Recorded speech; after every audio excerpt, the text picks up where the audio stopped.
wouldn't treat them any differently now. I think you have to treat them the same. Like yes you're aware of this thing that's happening. I guess I really don't know what I would say. I've never been in that situation with a close friend who's diagnosed, but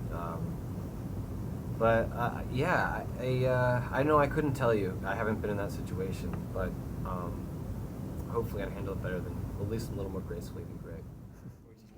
Yes, it's been that's been the most gratifying experience, is seeing people have their own emotional experiences watching the film, and a woman came out to me and she was still very teary-eyed and saying you are my Greg is my son in this film, and then so anytime that someone feels personally touched, like we were speaking directly to them, it's that's the best thing we could hear. We did our job. What touched? Well, it's just an incredible opportunity as an actor. I never read a character that was so honest and so kind of like the person that I was in high school. He was complicated. I liked that he was sort of stubborn and selfish and had to sort of overcome that. And I think it's the kind of character that you don't see a lot. I don't know, because I like that he was also, he's insecure, but he's also kind of confident in a way. And that's been the most. Sorry. Sorry. I'm trying something I just like that the movie lives in all these sort of gray areas, and that's what really I kind of responded to. It just felt like a little more complex and deeper than a lot of coming-of-age type stories that I'd read. Yeah, I think it's kind of doing the homework ahead of time and talking about the scene, understanding what the scene is, and then kind of letting all of that go and not really thinking about anything and just being in the moment and reacting to the other actors. And I don't know, it's hard to explain. It's weird to talk about acting, as a process, because for me it's always different. It's whatever the scene needs or whatever the character happens to need. But for me this is a very personal thing, so just trying to stay in that emotional place for a long time was the most difficult, because I never really had to do that before. But it was ultimately easier than I thought it was going to be, just because everyone around me was so trusting and good at what they were doing. If you're not doing anything bad, you're not actively hurting people, but you're also not actively doing anything to help anyone or reaching out in any way, then you're just kind of zeroing yourself out, and that's what he is. He's nothing at the beginning. He's just this kind of kid that keeps to himself. He's trying to not exist, and he's learning. It's about kind of learning that the world is not about you, and I think that you can be as sensitive as you want, but at the end of the day, it's not going to make people necessarily feel for you or anything. I don't know. I saw a lot of myself in Greg, and so it was just kind of about owning up to those sort of parts of yourself. And, yeah. Oh yeah, Don't Look Now is one of my favorite films that I just kind of discovered. I watched so many movies to prepare for this, because I knew some of them, but then you talk to Alfonso and you realize that you know nothing about film. So that was my homework, was just watching all the movies that they parody. Very quickly, thing. Just the whole experience, the whole mood that the movie puts you in, and then the ending is just I can't explain it. I've never seen anything like that, Yeah, just very surprising, and the way the movie kind of plays with your sense of time. You can't really tell when things are happening. There's a lot that I like about it. At all. Yes, which is actually what I love the most about Greg's taste, and it'd be so easy to parody films like Fight Club or Pulp Fiction, like classic teenage boy movies that you're exposed to at that age.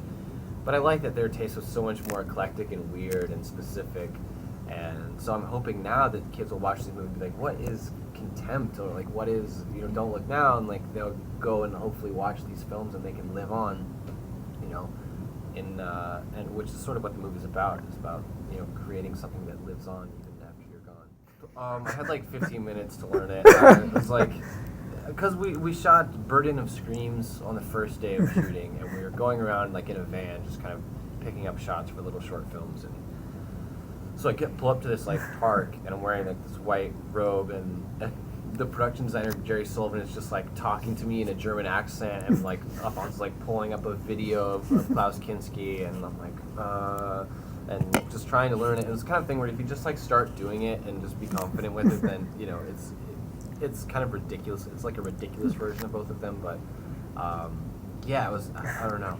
I don't know. I've always been good at like if I can hear something, I can mimic it pretty easily.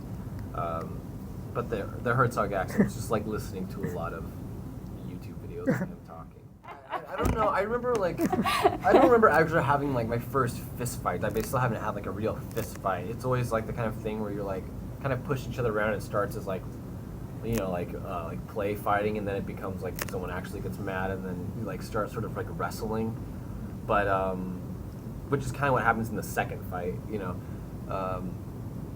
But yeah, I think it's funny that he doesn't really have to beat Greg up. It's just like one, and that's it. Mm-hmm. You know? Yeah. Greg's not gonna fight back.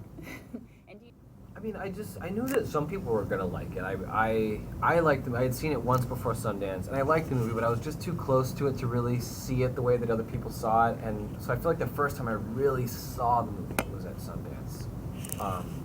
Like my parents were sitting next to me, and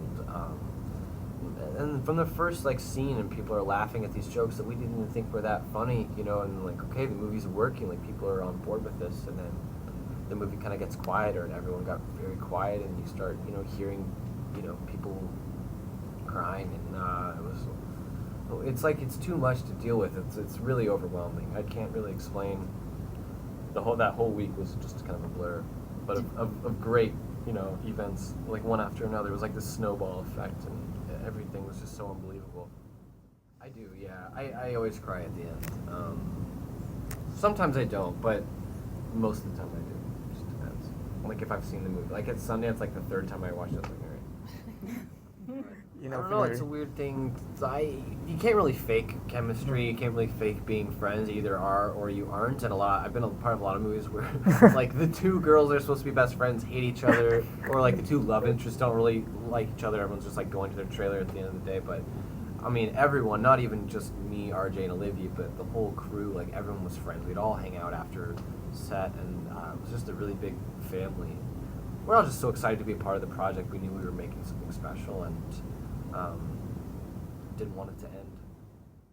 I don't know. I hope he went and like found his voice as a filmmaker, went to film school, and you know, and I think he definitely changed through this process, and you know, a much more grown up, more selfless person, hopefully. I remember being like frustrated that we were doing all of his coverage first, because like I was really emotional when we did the rehearsal, and then, you know, it's like, okay, we're gonna go to lunch. It's like, gosh, shit. And then it's like 2 hours later, and then you're like, okay, now we're turning around on you, and which is like, not a nice way to talk about that scene, because I really do love that scene, but it became so much more than I thought it was when I read it on the page, and John is just so good. His story would kind of change. It was actually it was sort of cut down for the movie. It was much longer on the day. Yeah, it was just really emotional, because it felt it was emotional for everyone, actually. It's just kind of one of those scenes where no one was really expecting it to be as heavy as it was. I love Pittsburgh. The food is amazing. Just like photographically, it's really interesting. It's just kind of, you know, very hilly and lush. I don't know. I like it there. I really like.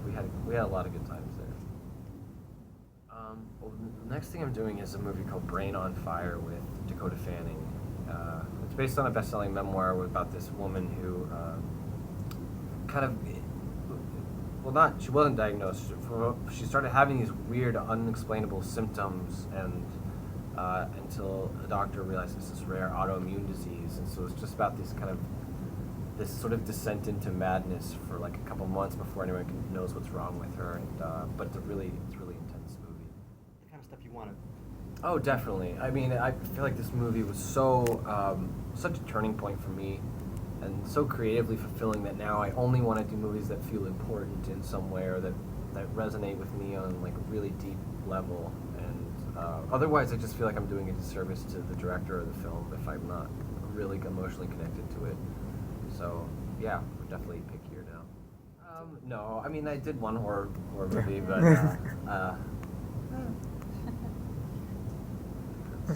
if there's a really great script, you know, I'm not looking for this genre or that genre. It all depends on the script and the director.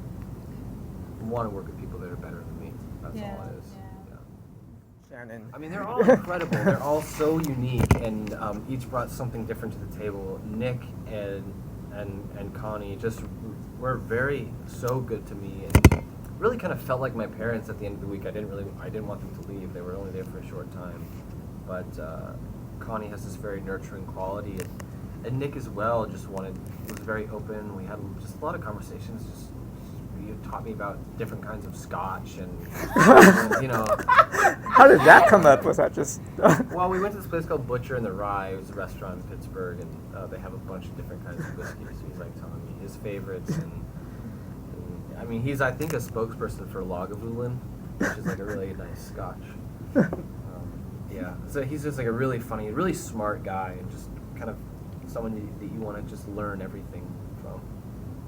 And then Molly is so just the nicest woman, and was so excited to be there. That's the thing, like it wasn't like any of them were doing us a favor to be on this movie because it's not about them, but they were all so cool to have around, and just to watch them work was really inspiring.